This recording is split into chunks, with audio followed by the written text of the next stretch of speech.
Yang pertama, kalian harus pastikan ketika DC menuliskan surat pernyataan ataupun memang sudah ada surat pernyataan datang dari kantornya, baca baik-baik poin-poinnya. Assalamualaikum warahmatullahi wabarakatuh.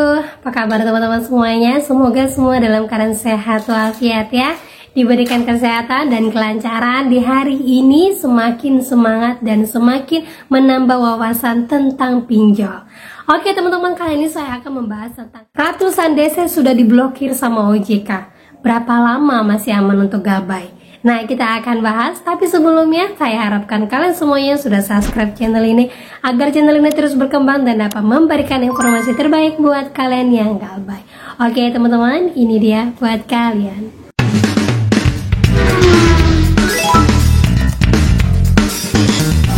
Oke teman-teman, sebelumnya saya mau menginformasikan kepada teman-teman semuanya yang punya galbay di Shopee ataupun tidak punya galbay di Shopee. Menjelang akhir tahun ataupun sebelum akhir tahun modus ini sudah pernah ada, tetapi sekarang makin gencar, yaitu adanya paket yang sudah kalian beli ataupun barang yang sudah kalian beli kemudian tidak diantar-antar ke tempat kalian, lalu tiba-tiba kalian cancel ataupun tidak kalian cancel juga, dan setelah 1 bulan ataupun 3 minggu kemudian datanglah barang itu dan ternyata isinya itu adalah Zong.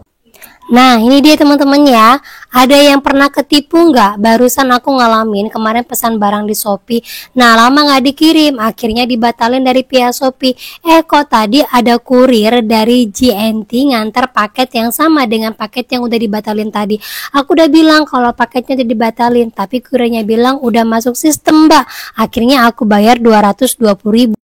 Setelah kurirnya pergi, aku buka paketnya. Astagfirullah, sok banget, jahat banget yang tega nipu aku. 220.000 dapat air mineral 2 botol. Sakit banget ya Allah.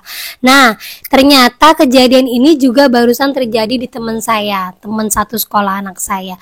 Juga kejadian sama, tapi syukurnya teman saya ini sempat minta kurirnya untuk buka karena dia merasa sudah dibatalin sama pihak Shopee dan dia nggak mau bayar.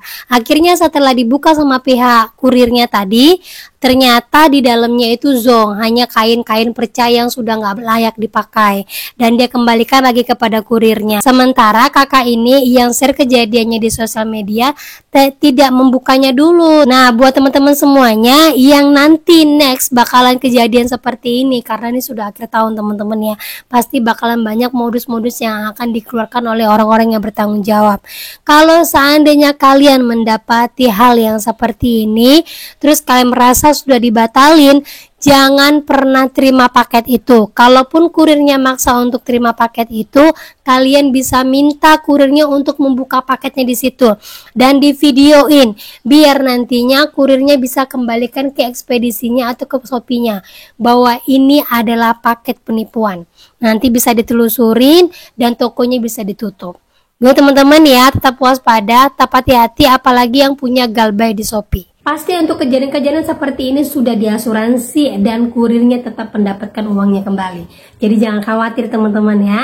Oke, lanjut lagi teman-teman ya. Jadi berita ini benar-benar luar biasa dari beberapa bulan yang lalu atas semua pengaduan-pengaduan yang sudah kalian layangkan kepada OJK. Dan syukurnya banyak sekali orang yang menanggapi hal positif yang sudah saya sampaikan kepada kalian, bahwa apapun kelakuan DC yang memang menurut kalian itu adalah pengancaman, jangan lupa lapor. Jangan takut walaupun disebut sikit-sikit lapor nggak ada gunanya, sikit-sikit lapor nggak ada gunanya. Jangan takut. Nah ini buktinya.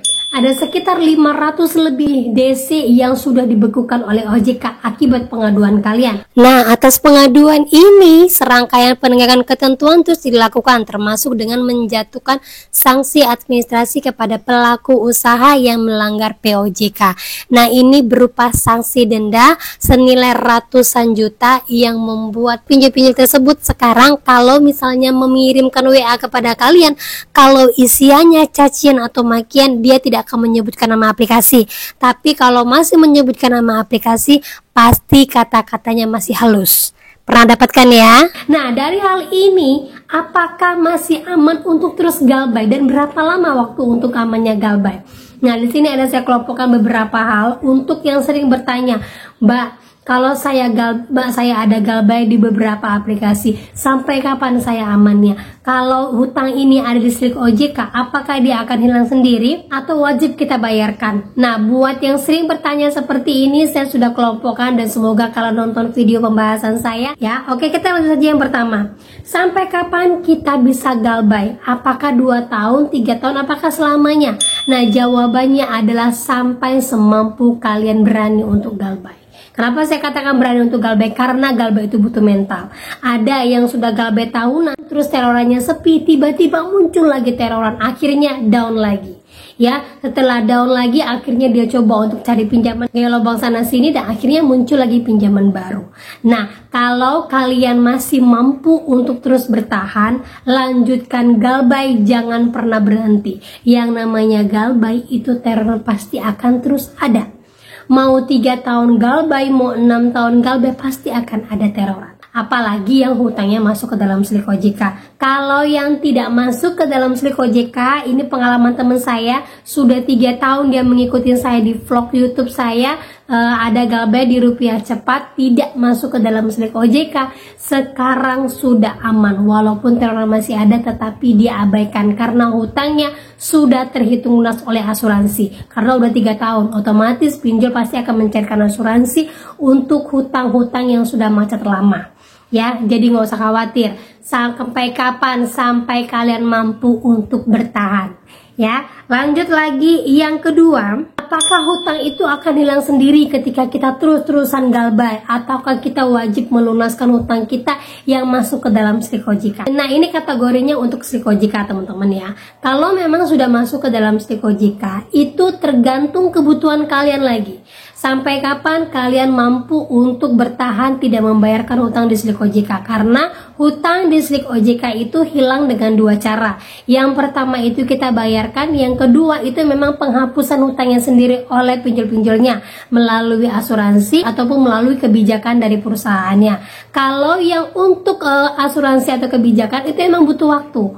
Butuh waktunya berapa lama? Tergantung, bisa dia 3 tahun, 4 tahun ataupun 5 tahun. Kalau seandainya dalam jangka waktu itu kalian tidak membutuhkan nama kalian tidak mau KPR, kalian tidak mau ngurus ini itu, lanjutkan sampai hutang itu dilunaskan oleh asuransi atau pinjol itu kolaps dan hutangnya dilunaskan oleh pemilik pinjol itu ataupun lender-lender. Oke, lanjut lagi yang ketiga. Apakah dampak terberat dari kita terus-terusan galbay? Apakah masih aman terus-terusan galbay? Nah, ini sering sekali bertanya teman-teman ya. Ini sama jawabannya dengan poin pertama tadi. Dampaknya itu tidak terlalu serius, hanya akan masuk ke dalam Slik OJK, teroran akan terus ada, dan juga bunga akan terus bertambah. Banyak yang bertanya begini, apa gunanya kita galbay kalau memang bunga akan terus bertambah? Jawabannya adalah gunanya untuk mempertahankan hidup kita. Apakah kalian mau terus-terusan membayar pinjol? Pinjol itu sifatnya berantai. Rantainya itu akan putus ketika kalian galbay. Karena apa? Tidak akan ada marketing manapun yang akan mau menawarkan pinjaman kepada kalian. Nah, kalau ada yang bertanya, kan nanti bunganya akan terus bertambah. Ingat lagi di poin kedua saya tadi menjelaskan tentang Slik OJK. Tentang pinjol itu akan lunas dengan sendirinya apabila kalian galbay sampai bertahun-tahun, yang nantinya pinjol pasti akan mencairkan asuransi yang sudah mereka terapkan. Ya, tetapi waktunya itu tidak bisa kita tentukan. Nah, lanjut lagi yang selanjutnya. Apa hukumnya ketika kita galbay terus-terusan 3 atau sampai 4 tahun ataupun 5 tahun? Apakah hukum itu akan menjadi pidana? Nah, jawabannya adalah sejauh ini yang galbay lebih dari 3 tahun ataupun 4 tahun itu banyak yang curhat kepada saya. Sejauh ini hukumnya masihlah perdata. Ya, nggak tahu lah nanti 2 tahun atau 3 tahun kemudian, kita nggak tahu. Gitu teman-teman ya. Nah, lanjut lagi yang terakhir. Apakah masih aman untuk terus-terusan galbay di antara gempuran DC yang saat ini datang ke rumah kalian sudah membawa surat pernyataan? Nah, jadi ini fenomena DC saat ini teman-teman ya. Fenomena DC yang datang ke rumah kalian itu sekarang sudah membawa surat pernyataan, baik pernyataan yang memang dia tuliskan sendiri atau memang sudah dipersiapkan dari perusahaannya, yang menyatakan bahwa kalian tidak sanggup untuk membayarkannya dan kalian diminta untuk tanda tangan. Ya, di sini saya berpesan buat teman-teman semua yang mendapati DC seperti ini datang ke tempat kalian. Yang pertama, kalian harus pastikan ketika DC menuliskan surat pernyataan ataupun memang sudah ada surat pernyataan datang dari kantornya, baca baik-baik poin-poinnya. Jangan sampai surat pernyataan tadi itu bisa berubah isinya ketika sudah kalian tanda tangani. Baca baik-baik, foto surat pernyataannya, terus kalian simpan. Ya, karena sekarang DC sudah modelnya seperti itu teman-teman. Kapan kalian bisa membayar ataupun tidak bisa kalian membayar itu harus sudah dituliskan di surat pernyataan yang dibawa sama DC-nya, yang nantinya surat pernyataan ini akan dibawa ke kantor. Biar nantinya kalau ada isi yang berubah, kalian masih punya salinan yang asli ketika kalian menandatanganinya, baik itu di rumah ataupun di kantor kalian. Gitu teman-teman ya, jadi tetap waspada, apapun yang akan terjadi kita tidak tahu. Yang penting kita masih punya backup dan masih menyimpan semua bukti pembayaran yang sudah kita lakukan ke pinjol-pinjol. Gitu teman-teman ya. Nah, itu dia ya kesimpulan, apakah masih aman untuk galbay sampai akhir tahun? Apakah masih aman untuk galbay di beberapa pinjol-pinjol yang sekarang sudah gencar datang ke rumah dengan membawa surat pernyataan? Ya, sudah saya sampaikan, berarti kalian sudah tahu ketika DC datang nanti kalian harus apa. Makin kuat mental, makin menambah wawasan dan makin semangat untuk terus memperbaiki hidup kalian. Gitu teman-teman ya. Oke, itu dia informasi yang bisa saya sampaikan buat kalian pada hari ini. Semoga informasi ini menjadi mood booster, menjadi ilmu pengetahuan lagi, dan kalian makin semangat lagi. Akhir kata saya ucapkan Assalamualaikum warahmatullahi wabarakatuh.